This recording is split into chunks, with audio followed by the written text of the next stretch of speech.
प्रांगण में उपस्थित सुधीजन दर्शकों को मेरा प्रणाम। मैं हूँ नट और मैं हूँ नटी।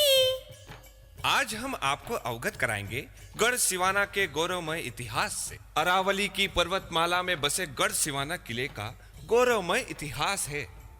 ये बाड़मेर जिले का ऐतिहासिक किला है जो गढ़ सिवाना के पर्वत शिखरों के मध्य स्थित है। सिवाना के इस प्राचीन दुर्ग का निर्माण विक्रम संवत 1077 10वीं शताब्दी में हुआ और इस दुर्ग के निर्माण के साथ ही सिवाना के इतिहास की नींव रखी गई। यहाँ प्रतापी परमार शासक राजा भोज के पुत्र वीर नारायण पवार का शासन काल था। उस समय परमार बहुत शक्तिशाली थे और उनका एक विशाल क्षेत्र पर अधिपत्य था, जिसमें मालवा, चंद्रावती, जालोर, किराड़ू, आबू सहित अनेक प्रदेश शामिल थे। तो आइए हम सब चलें इतिहास के उस भूतकाल की ओर, जहां हम सुनेंगे वीर नारायण परमार से सिवाना दुर्ग की कहानी उन्हीं की जुबानी।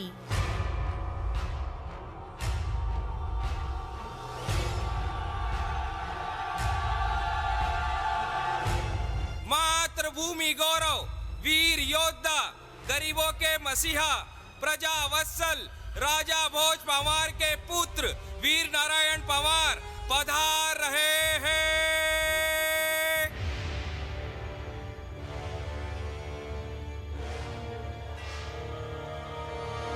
मंत्रीश्वर जी महाराज। जब से हम अरावली की 56 की पहाड़ियों का भ्रमण कर लौटे हैं, वो दृश्य भुलाए नहीं भूलता।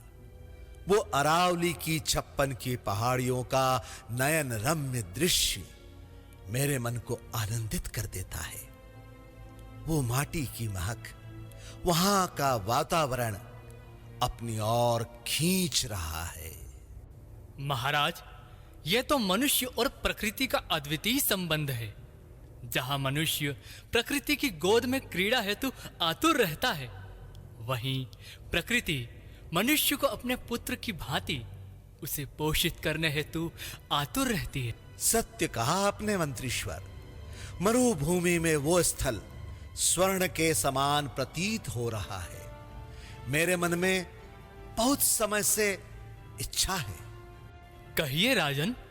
मंत्रीश्वर, हम चाहते हैं कि 56 की पहाड़ियों में जहां सबसे बड़ा पर्वत मध्य भाग में है, उसमें भव्य, विशाल, उन्नत, अद्भुत किले का निर्माण हो, जिसे आने वाली पीढ़ियां सदियों तक इसका स्मरण करती रहे। अद्भुत महाराज, अद्भुत। ये तो अति उत्तम विचार है। और हमारे शासन के गौरवशाली इतिहास की गाथा एक नवीन अध्याय में स्वर्ण अक्षरों से अंकित हो। निसंदेह महाराज, आपका हुक्म सर आंखों पर।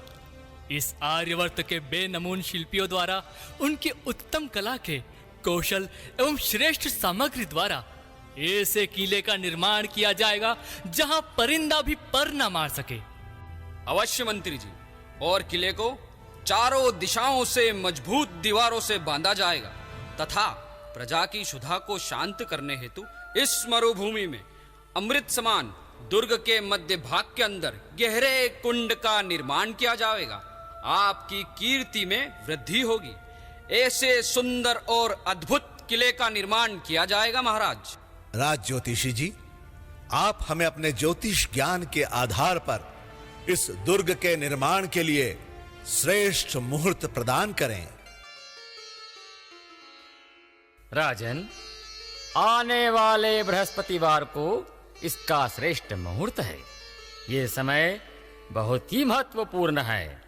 ज्योतिष दृष्टि से इस मुहूर्त पर किया गया कार्य आने वाली सदियों तक कीर्तिमान स्थापित करेगा और आपकी कीर्ति 10 दिशाओं तक पहुंचेगी। बहुत सुंदर राज ज्योतिषी जी। हम इसी बृहस्पतिवार को किले की नींव रखेंगे। मंत्रीश्वर, निर्माण कार्य की तैयारी प्रारंभ की जाए। जो आज्ञा महाराज।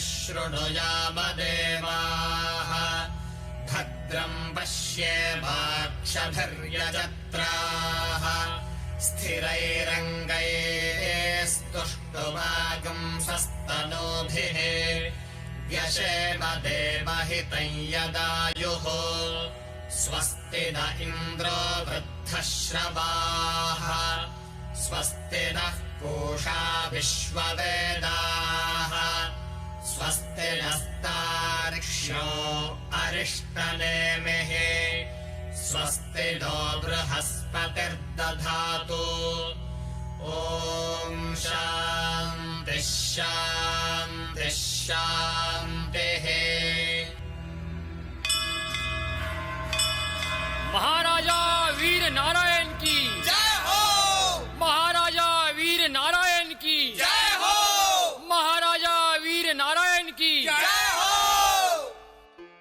बहुत सुंदर राज ज्योतिष जी, आपके ज्योतिष मुहूर्त से हर कार्य निर्विघ्न संपन्न हुआ है। राजन, ये तो हमारा परम सौभाग्य है जो हमारे नाथ की सेवा करने का सुअवसर मुझे प्राप्त हुआ है। महाराजा वीर नारायण की जय हो, महाराजा वीर नारायण की जय हो, महाराजा वीर नारायण की जय हो।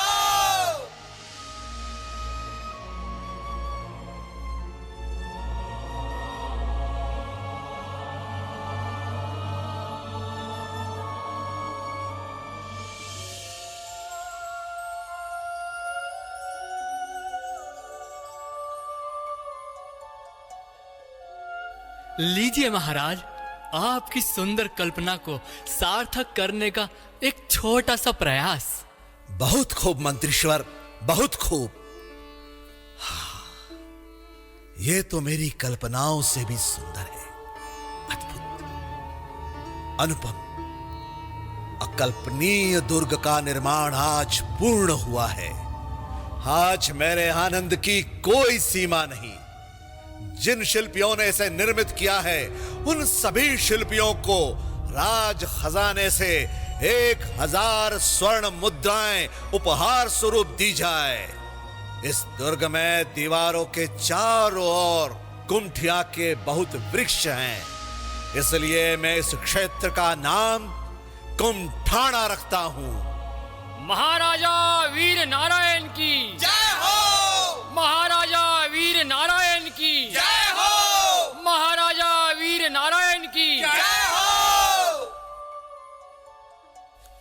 और इस तरह विक्रम संवत 1000 10वीं शताब्दी में इस दुर्ग के निर्माण के साथ सिवाना के इतिहास की नींव रखी गई।